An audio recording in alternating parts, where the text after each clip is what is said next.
En nu hoort u mij wel als het goed is. Dan gaan we gewoon even opnieuw beginnen.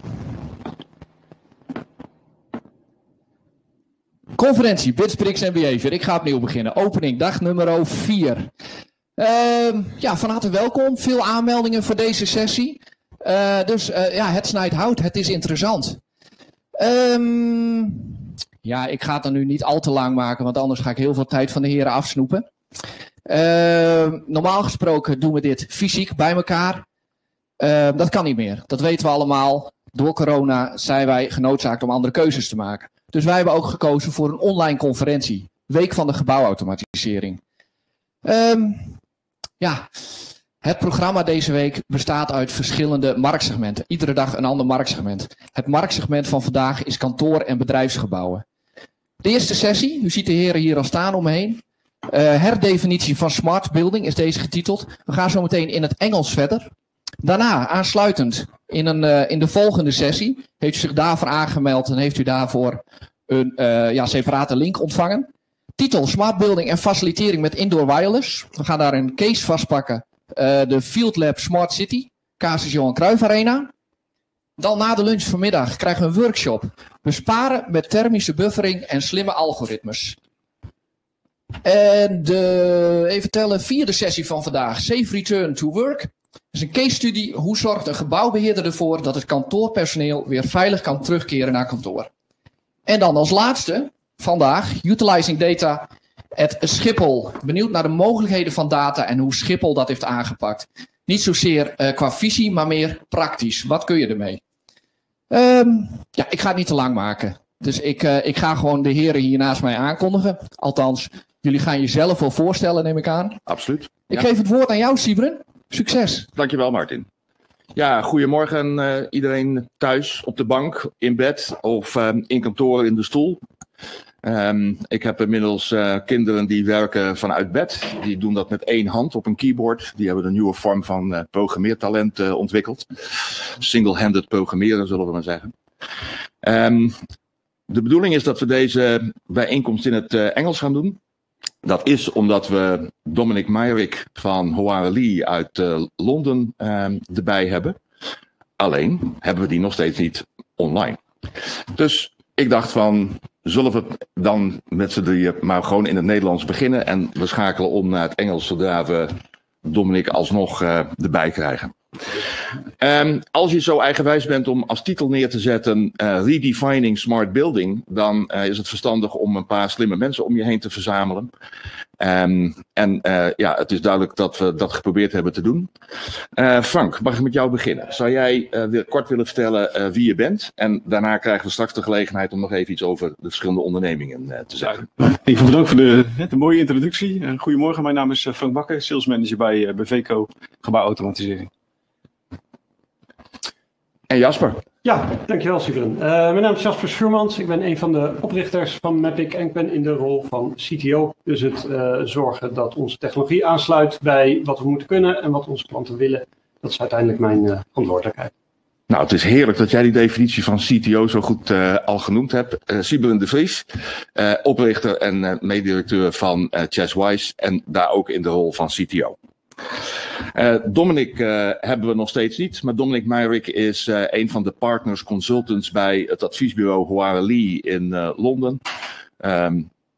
Mogelijk dat we hem straks nog oppakken. We gaan even een rondje maken, opnieuw, maar dan nu even kijken naar welke spelers hebben we hier verzameld en hoe staan ze in relatie, zeg maar, tot de tijdslijn, de levenstijdslijn van het gebouw. En dan wil ik graag, Frank, met jou opnieuw beginnen. Kun je iets zeggen over wat Beveco doet en waar jullie betrokkenheid in de levensduur van het gebouw zit? Duidelijk. Ja, Beveco, ik hoop dat het bekend is, staat in ieder geval voor de afkorting beveiliging, veiligheid en comfort. U moet ons zien als een projectorganisatie puur zang, system integrator. Waarbij we natuurlijk niet alleen het project uitvoeren, maar ook de service en onderhoud erachteraan doen. We kennen eigenlijk een tweetal takken van sport. En ik zal me tot de eerste beperken, namelijk systeemintegratie. De tweede is ook zeker te vermelden waard, dat is namelijk de meet- en regeltechniek. Wat wij doen, dat zijn eigenlijk de 2 disciplines die wij binnen Beveco behartigen. Sybren. Oké. Hartstikke goed. Jasper, Mapic. Mapic, ja. Wij maken oplossingen voor in slimme kantoorgebouwen. Dus dat betekent dat wij ons vooral richten op die fase waarin het gebouw in gebruik is. Daar zit een huurder of een eigenaar in. Typisch de grotere kantoorgebouwen, grootzakelijke markt. En dat betekent dat we ook redelijk aan het eind van die keten zitten, waarbij vaak een gebouw er allang staat, of in ieder geval allang ontworpen is, waar veel van de technologie die gebouwgebonden is, ook al in dat pand zit. Ja. En wij staan dan eigenlijk met één been staan we dus in de gebouwgebonden wereld, want met onze oplossing hebben we die technologie nodig, sensoren in het gebouw, mensen kunnen positioneren.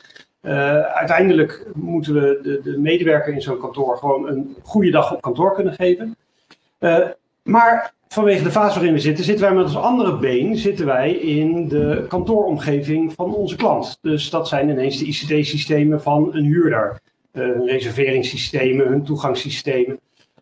En ik denk dat dat een beetje de crux is aan de plek waar we zitten. Is dus dat we een deel voor lief moeten nemen. Zo vroeg mogelijk al wel met technologiepartners in gesprek moeten zijn. Om maar te zorgen dat dat gebouw klaar is voor wat er dadelijk moet gaan gebeuren. En uiteindelijk leveren wij dus als het pand eenmaal er staat. Helder. Ik neem de vrijheid om iets over Hoarali te zeggen. Vanuit de gedachte dat als Dominic zometeen nog instroomt, dat we dat dan in ieder geval een beetje weten. Zoals gezegd, Hoarali is een adviesbureau van een flinke omvang. Ze hebben zo'n 1000 medewerkers. Werken voornamelijk internationaal. Dominic komt specifiek vanuit de verlichting, maar heeft zich met name de laatste 3 jaar enorm gestort op het feit dat hij vindt dat de gebouwen 3D gerepresenteerd moeten worden. En een van de initiatieven die hij daartoe neemt is vanuit 3D het lichtontwerp doen. Zodanig dat de klant, ook de gebruiker, achteraf in het gebouw de verlichting nog kan aanpassen.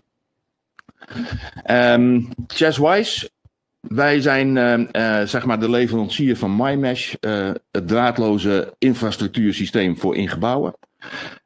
Wij zitten duidelijk in de bouwfase zijn we betrokken en natuurlijk in de validatiefase. Dus op het moment dat het pand opgeleverd zou moeten worden en daarna is het van belang om vast te stellen of alles het doet zoals het zou moeten doen, zoals wat de afspraak is. Nou, laten we de beweging maar maken. Wat we vooral de laatste jaren gezien hebben, misschien wij kwamen in de voorbereiding tot ontdekking misschien al wel meer dan 10 jaar, is dat we zeggen dat we allemaal een smart gebouw zouden willen. En de meeste mensen lijken dat te zeggen vanwege het feit dat ze dan bedoelen dat er een hoop data verzameld kan worden. Nou, ik weet uit ervaring met BVeco dat we best wel wat data kunnen verzamelen. Zeker. En dat we daar ook leuk naar kunnen kijken. Hoe kijk jij hiernaar? Dit is wat we de afgelopen jaren gedaan hebben. Ja. Jullie zijn daar ook zeker goed in. Absoluut, ja. Maar hoe kijk je ernaar in de zin van, is dat nou zometeen slim genoeg? Mm-hmm. Of is dat nog niet slim genoeg? Nou ja, laat ik het zo zeggen. Ik snap de uitdrukking die we hier ook op het scherm hebben staan natuurlijk. Data is de new oil. En dat zien we zeker in de praktijk. Dat het vergaren van data en daar de focus op hebben. Dat voor heel veel partijen enorm belangrijk is. Zeker als je natuurlijk nog niet begonnen bent, Siberen. Ja. Vanuit onze zienswijze. En nogmaals, we zijn natuurlijk die integrator. En terug naar je fases. We zijn eigenlijk in al die fases betrokken. De ene keer wat meer. Het ligt even aan welke as we zitten. Met welke techniek en welke oplossing. Maar wat we in de rode draad wel zien is dat uiteindelijk die data, dat is leuk. Maar het draait uiteindelijk om een stuk informatie natuurlijk. En die informatie geeft je inzichten om bijvoorbeeld een actie te pakken. Ja. Of, geef ik even de voorzet naar Mapic zo meteen. Om bijvoorbeeld met onze data, die wij uniform kunnen taggen en kunnen loggen. Beschikbaar stellen aan bovenliggende systemen. Zoals bijvoorbeeld het MyMesh management systeem. Of het kan zo naar Mapic doorgezet worden. Of voor preventief onderhoud beschikbaar worden gesteld. Of in het kader big data kunnen wij die datastroom in ieder geval uniform aanbieden. En ik denk dat dat heel interessant is. Zeker in deze context. Dus, op dat gebied van preventief onderhoud. Is daar al wel enige ontwikkeling? Kun je zien dat daar behalve aandacht ook daadwerkelijk iets mee gedaan wordt? Laten we zeggen, er is zeker genoeg aandacht voor wat dat betreft. Vanuit onze rol, we zijn natuurlijk een tussenhaakjes op hen. We kennen onze plek om beperkt te spelen. Wij hebben niet de pretentie dat wij een heel pakket gaan ontwikkelen op het gebied van preventief onderhoud en dergelijke. Wij zien ons meer in de rol om die data ter beschikking te stellen. En zoals gezegd, uniform. En we komen zo meteen nog wel even wat op terug wat dat echt betekent en hoe waardevol dat zou kunnen zijn. Maar ik ben ervan overtuigd dat de partijen in de wereld, op het gebied van analytics of op het gebied van dashboards, het veel beter kunnen dan wij. En ook op die manier preventief onderhoud kunnen oppakken. Sorry, mate? Steeds meer, en niet alleen de aandacht, maar dat daar wel voorzichtige stappen in worden gezet natuurlijk om die cirkel rond te krijgen. Wij kunnen dat koppelen naar natuurlijk facility management pakketten. Om daar bijvoorbeeld automatisch werkbonden te gaan genereren. Om uiteindelijk de cirkel rond te krijgen. Dus, I can't listen to you and put my headphones on, so I'm going to put my headphones on. Wat u thuis niet hoort, maar wat wij hier wel, is dat we de stem van Dominic horen. Dus maybe he's there.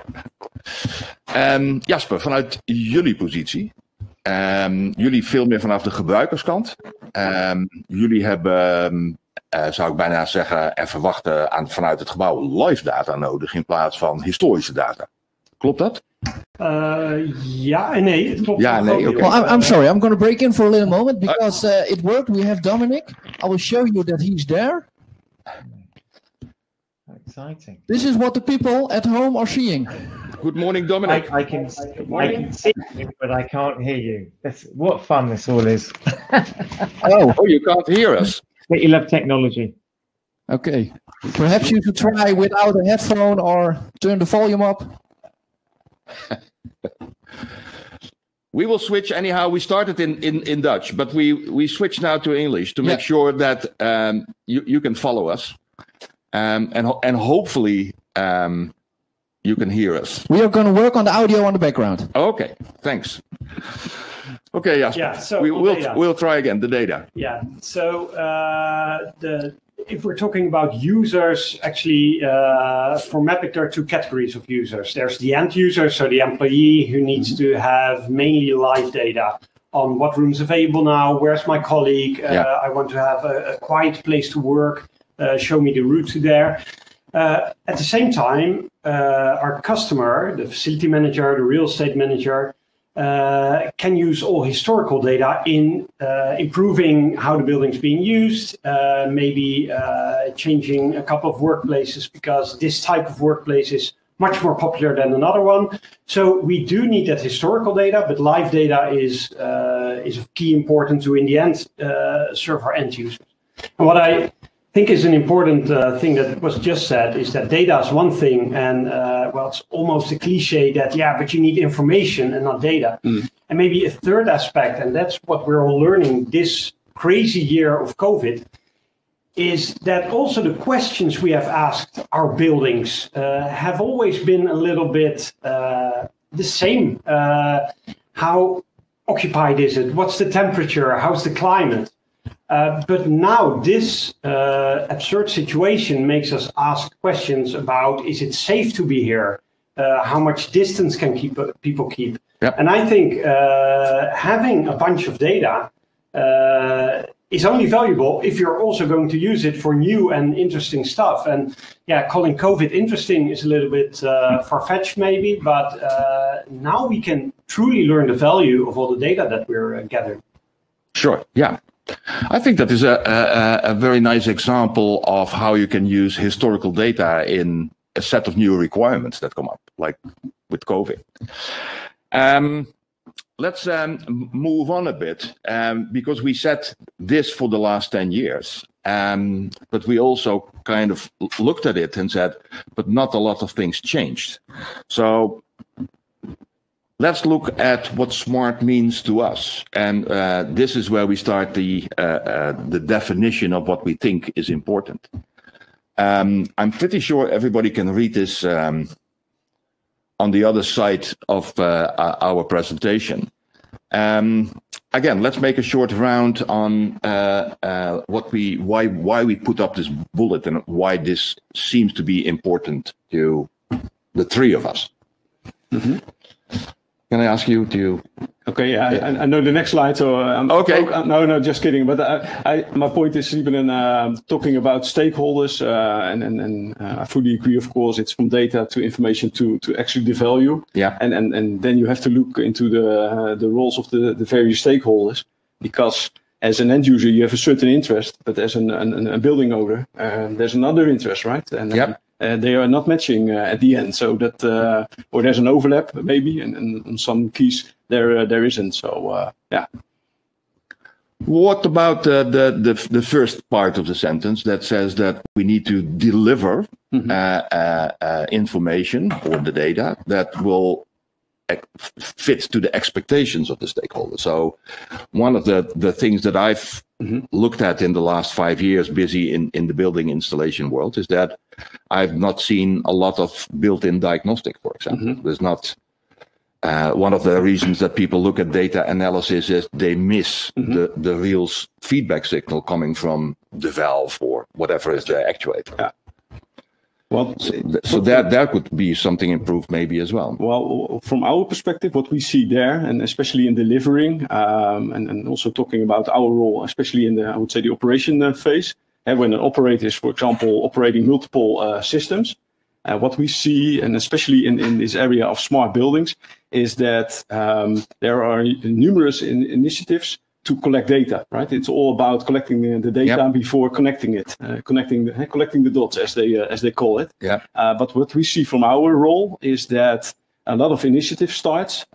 For example, lighting, of course, which is great. That could be something else, like on CCTV or in other areas, energy monitoring, for example. So everybody starts with innovative solutions, but they use their own interface, their own GUI, etc. And talking about stakeholders in comparison to, or better said, in relation to, I would say, delivery and satisfaction, is that from our perspective, we see that our operators demand I would say, uniform way of looking at it, and not looking into multiple systems separately, because that doesn't give them the right overview and the right information, in our opinion. So, yeah. Seen from the, let's say, the user perspective. So I'm the user of the building. I have great expectations of my new office that I move into, hopefully after COVID. Yeah. How do you look at this? Because this is your daily business to come up to the expectations of the end users. Yeah, for me, the most interesting part of this sentence is actually the ever-changing part. Yes. And that's where expectation management is really important. That building's going to last for 20 years. Well, if you look back at what we had in terms of technology 20 years back, I was still dialing in with an old-fashioned modem. And the thing is, you really need to plan ahead, not about your expectations at this moment, but what do you expect in 5 years from now or 10 years from now? And maybe 20 years is a little bit too far ahead. But if you make that really practical, there are projects that we do where during the build, for each and every room, the ideal type of sensor is picked, handpicked. In these types of rooms, we need people counters. Here we only need presence, yes or no. What you're then doing is having the ideal situation for what you're currently wanting to do, because we need people counts in this types of room. When in a year from two, Mapic has a new feature, or one of the other vendors has new functionality, you actually don't want to replace all kinds of building-related hardware. So for me, in that terminology, smart also means like the perfect balance between what do you need now, what are your expectations at this point, and what do you expect to be your expectations within a couple of years at least.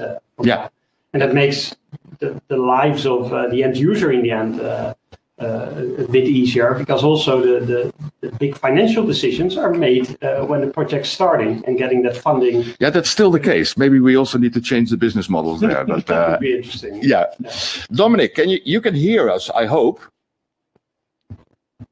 No? Can we try to ask Dominic a response? Well, he can hear you. But we can't hear you. But we don't. Working again. We don't hear him.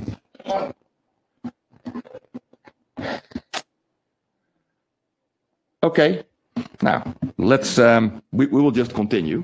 Dominic, do you have your audio on? It's the button next to where your camera is the things on. that I, as a CTO, concluded with this possibly ever-changing expectation is I made in my head the parallel with the old phones and the smartphones. And I think that the biggest difference between the two is not the functionality, but the fact that we can software update. My old Nokia phones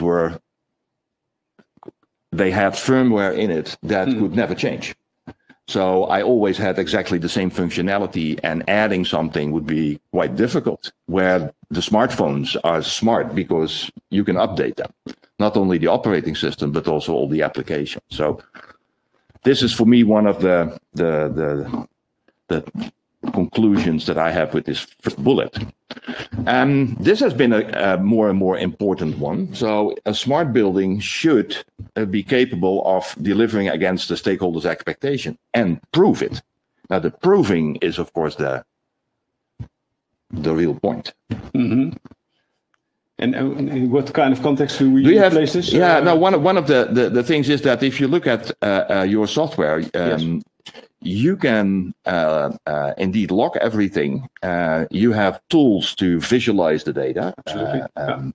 And one of the logical things that we can see is that you can use that during the, let's say, 2-3 months of the point of contractual delivery of the building, to check whether the performance is according to expectation or requirements. Of course, yeah.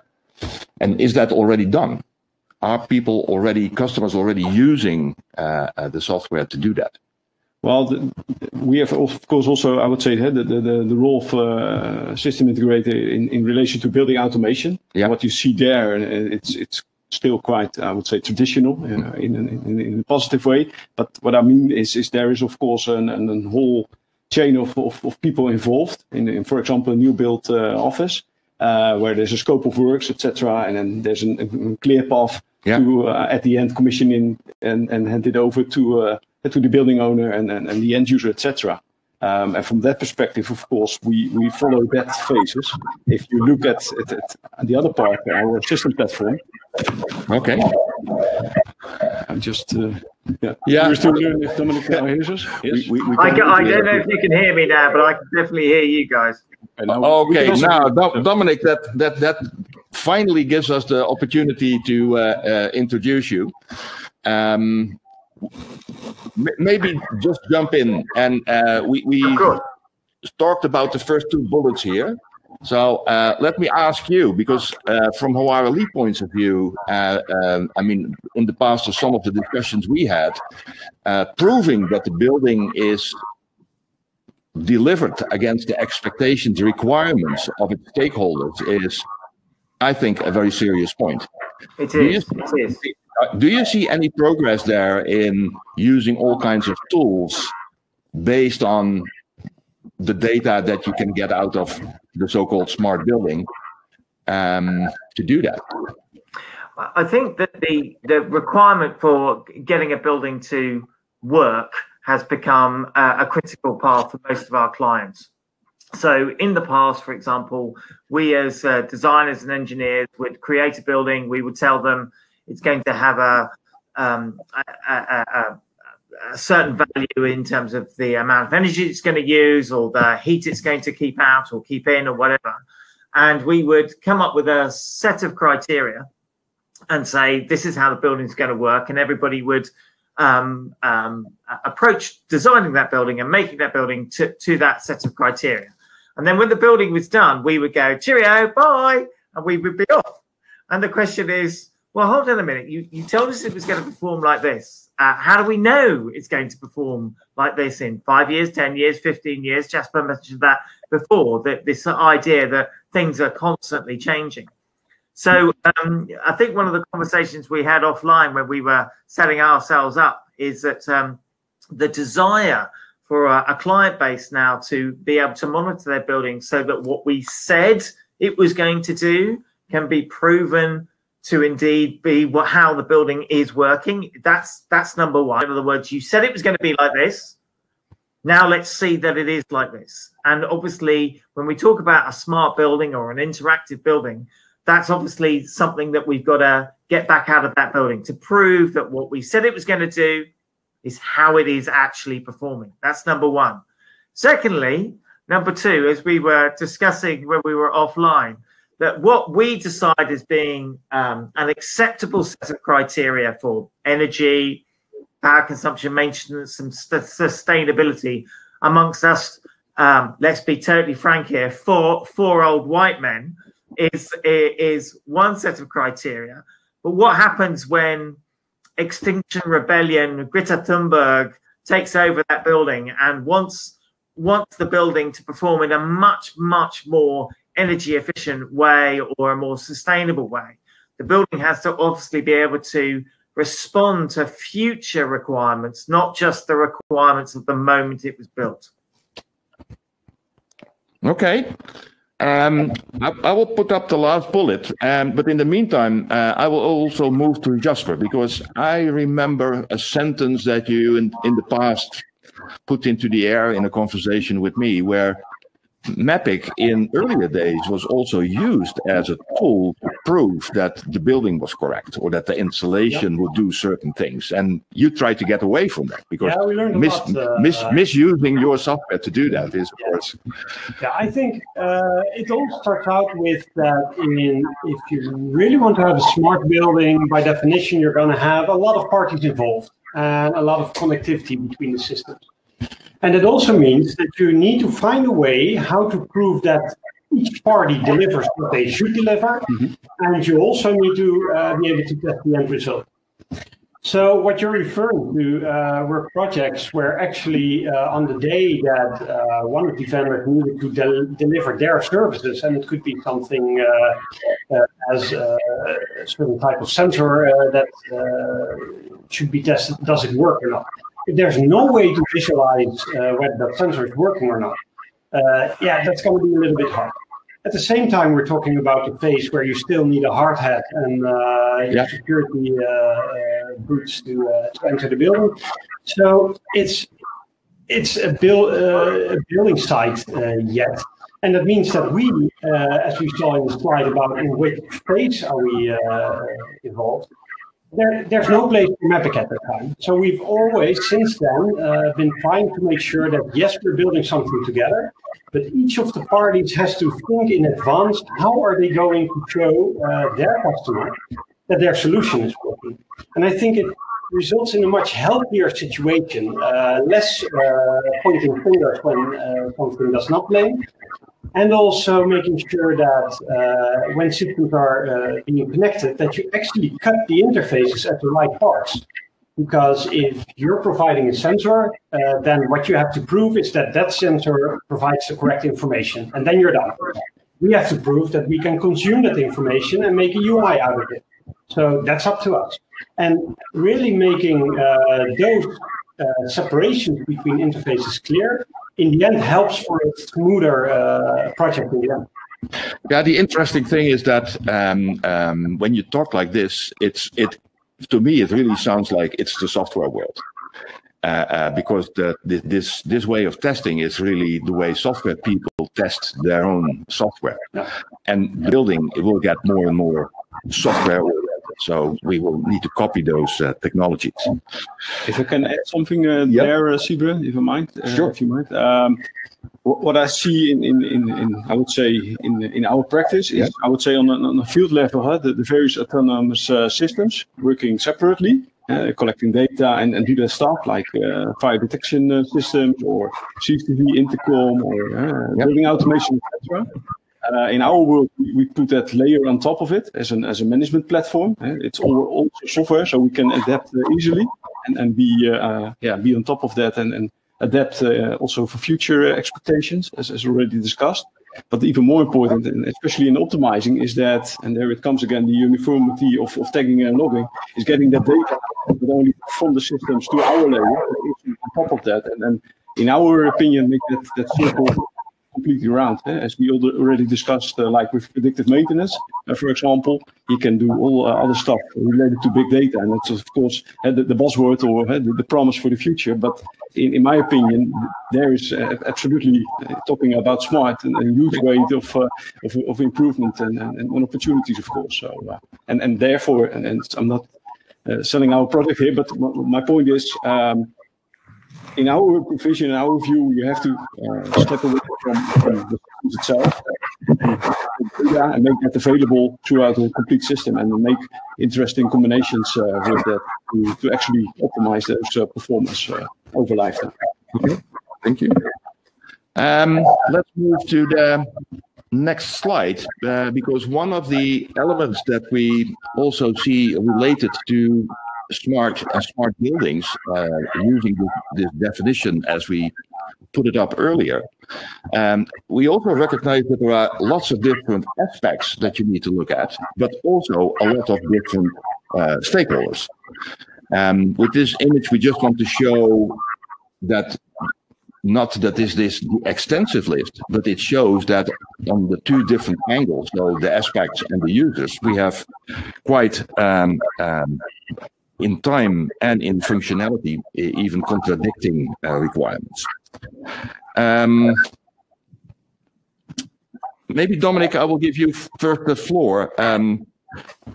You are, as a company, typically more involved in the early stages of the build process. I mean, you're in the advisor role.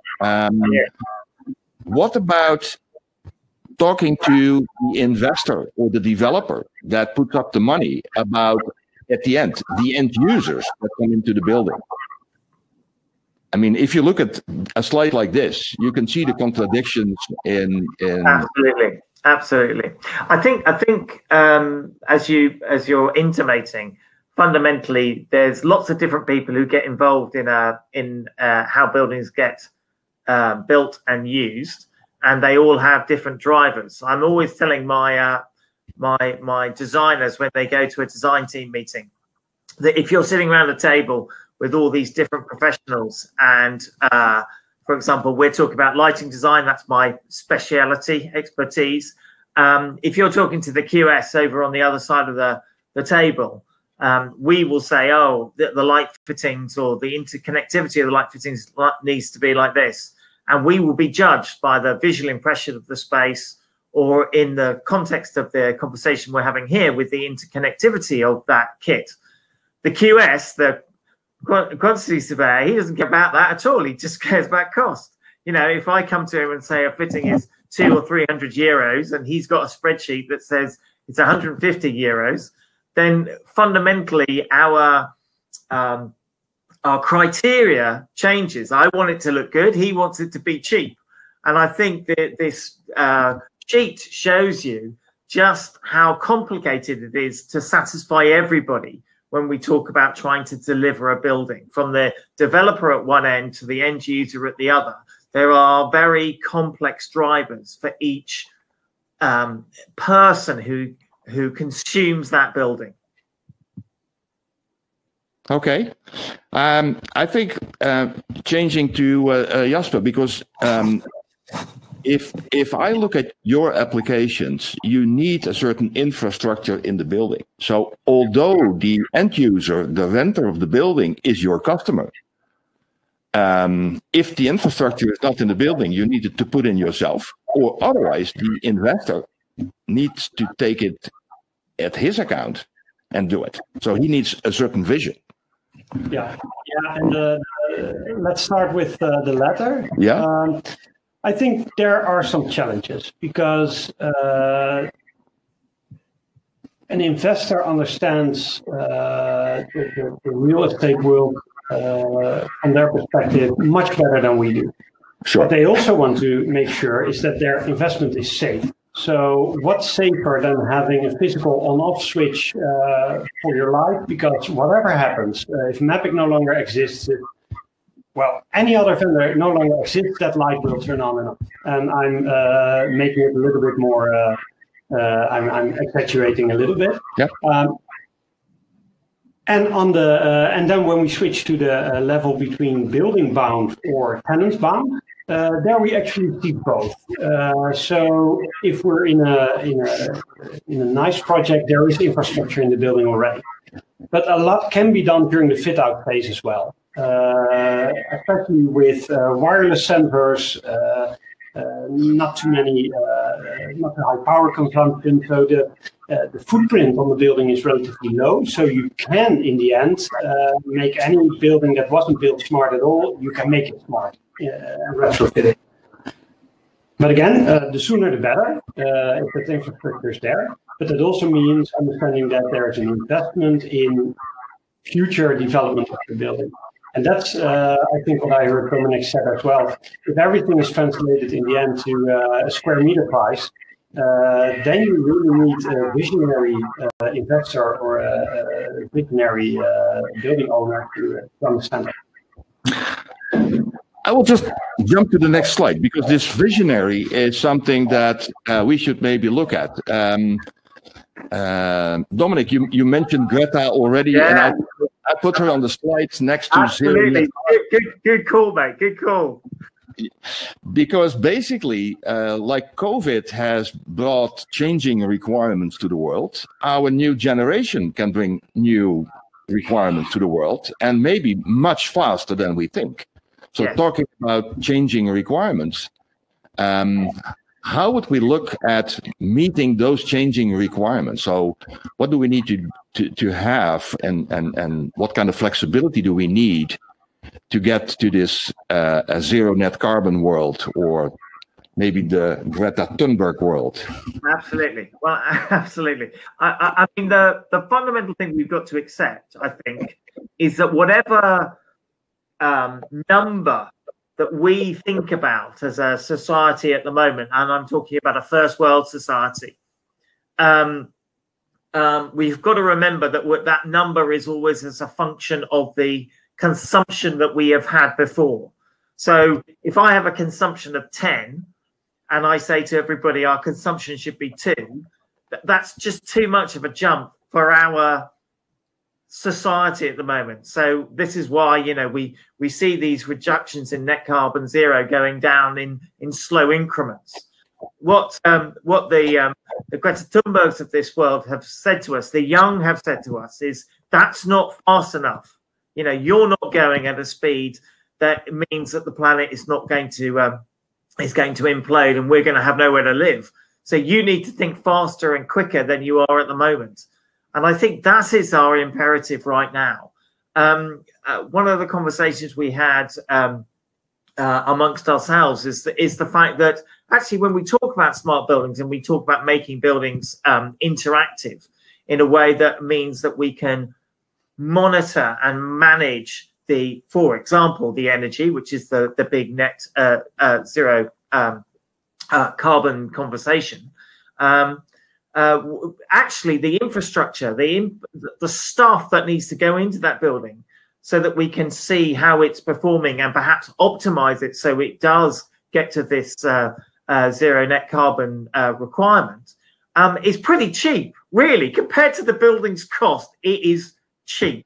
You know, if you think about, you know, digging holes in the ground, putting in your infrastructure for a building, anybody who's ever been around a building site, you'll know that when the building's been, when the land has been purchased and the groundworks are being done, you know, those groundworks go on for months and months and months, for almost for years.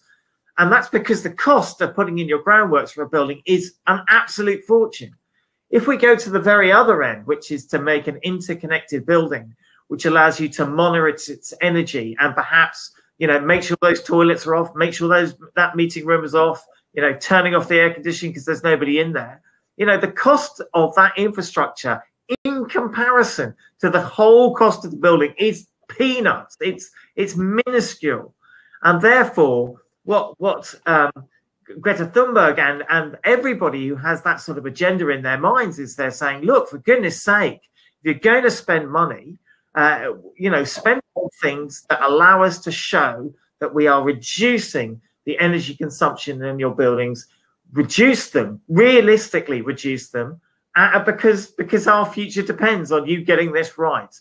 So my view would be that we need to listen to the generation, you know, the 18-year-olds, you know, the 16 to 20-year-olds and 24-year-olds. And for goodness sake, to actually make buildings which use less energy. And the only way we can do that in our sort of first world scenario is to have constant feedback from that building and to be constantly pushing the building's energy use down and down, but down by that interconnected loop, by that feedback loop.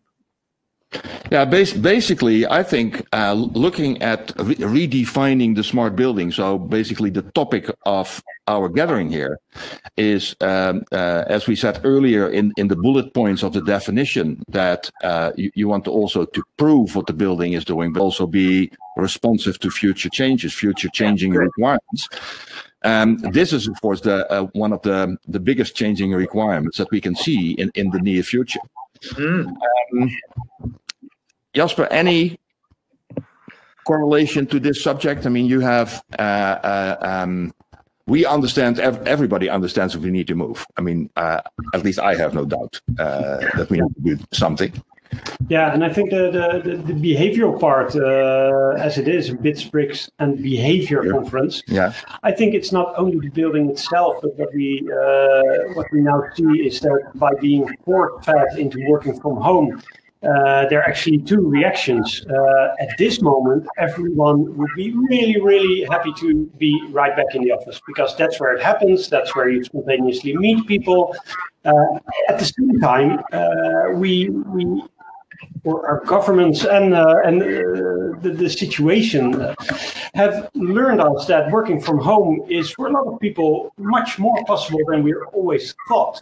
So it's not only within the building that things are going to change, but I think the balance between working from home, traveling to work, how much are you willing to travel abroad for this one meeting of an hour? That's also going to have its reflection into how much building space we need, what kinds of rooms do we need in the building. If I'm not going to sit behind the desk all day, because that's what I can do at home. We need creative rooms, we need meeting rooms with sufficient space. So I think that's also an enabler, or at least can contribute. So the building should be far more flexible. I mean, if it needs to be... Maybe in the farther future, it's smaller. We don't need 100% of the people in that building at the same time. And if we find a way to work that out in when do we need what capacity, we can also improve in the end the efficiency.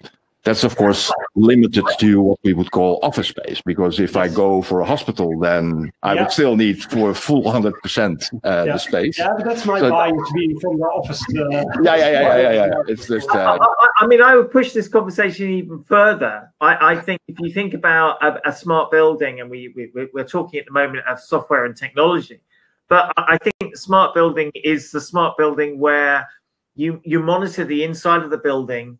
And you realize that actually the number of toilets you built, I have 10 toilet blocks. But what you find is through that live feedback that actually only 6 of the toilet blocks are actually used, even though you thought that you required sort of 10 rooms for toilets. Wouldn't it be fantastic if your building was agile? That this live feedback would allow you, in the way that Jasper is talking about, to reflect the fact that actually, the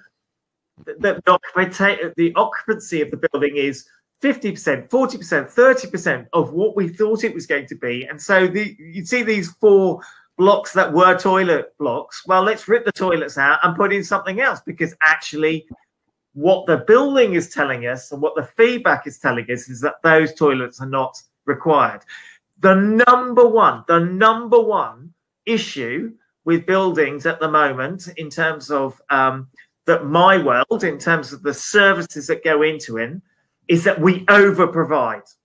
Yeah, we have these sort of nightmare scenarios where you think, oh, well, what happens if everybody is in? And it's a really hot day. The plant, for example, to cool down that building becomes this enormous thing, because we've got to presume that it's going to be the worst case scenario.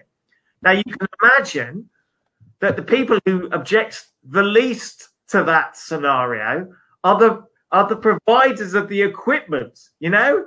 Oh, yes, we must have a generator and a backup generator. In fact, why don't you have 3 backup generators just in case 2 of them fall down? So this whole scenario of over provision because we can't get the feedback is a real problem with our buildings. And go back to what Jasper was saying, is if we can monitor these things and know actually how, you know, and COVID obviously is really making us think about this, really think about, as you say, Jasper, our behavior, then maybe our buildings would get better and we could allow our buildings to be agile in the way that, you know, all of us would understand the word agile. Dominic, just I have a possibility to look at the clock, which is on top of the screen that I'm looking at. And I realize that we have probably just another 5 minutes left. So I would like to jump to the last slide that we prepared, because one of the conclusions during preparation that we draw was that you can look at it also from quite a pessimistic way, in the sense that making these concrete buildings so flexible that they can meet all these changing requirements feels almost impossible. Indeed. On the other side, we also see the opportunities. And one of the things that we concluded is there's one way forward, and that would be to collaborate with groups of specialists. And we of course we recently more or less started things, but I would ask you also, how is BVico looking at the future if you look at this collaborative way? Because we need to, I think, develop together on the same software side in order to improve the flexibility that we have. Well, absolutely agreed for the full 100%, Sibren, no doubt. And from our perspective, we are brand independent. We always, I would say, we love to partner and work together with companies. And like talking about our management layer, we are highly reliant on, I would say, the suppliers of those various systems, because we want to build a intelligent bi-directional interaction between those systems. So we definitely need them to support on that, and it can be based on an SDK or an AP or whatever. But for sure we need those people to have the data in our systems to get it further on the other business applications. So, Do you see any opportunity for, let's say, more standardization?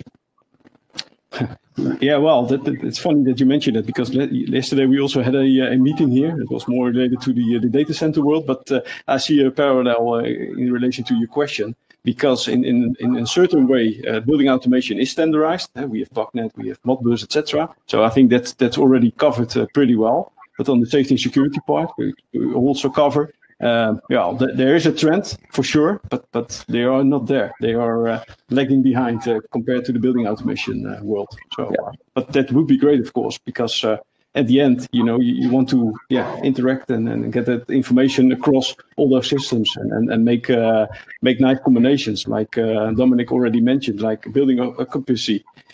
Yeah, that's interesting, of course, and you can use Mapic for that. We have our own visitor registration system, which you combine access control in combination with other key data, and for example, the cleaner, you can send him away, or say, the third floor, for example, you don't have to do that today because nobody was there for the last week, for example, right? Absolutely, Frank.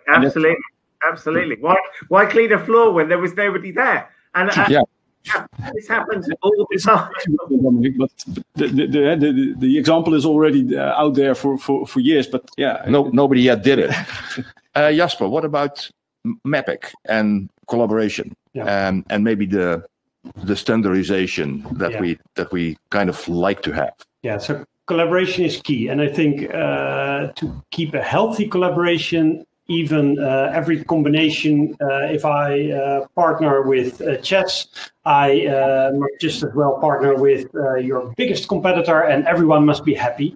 And all vendors need to be replaceable. Otherwise, you're going to build a house of cards where when you remove one. Yeah. So that's one. The other thing on standardization, I think in the ideal situation, we would all describe everything in a building in the same language with the same metadata. I think that's a bit unrealistic because every player in the world also wants to have their competitive edge and are going to build new stuff. What we can do is make sure that when we have building projects, that for each piece of information, there's only one source of truth. And then if it's exactly in this format or that format, I actually don't care. But it's really important that if we're talking about the climate in room A, the occupancy of room A, the equipment in room A, that we're all talking about the same room, in effect. Yeah. So standardization in understanding that we need, for each building, need a good description and only one ground truth. That would help tremendously. And then in the years after, we can also talk about having one technical way of describing. Yeah, sure. Dominic, I know that this one truth is certainly something that you would like, especially if we talk about the 3D representation of the building. Absolutely. Absolutely. If I come in a building, drawings they disappeared after 5 years. Indeed. And I think as everybody's saying, basically the one truth needs to be there, and the logical place for that one truth to exist is on a cloud and in a 3D model. So what we've seen as I've been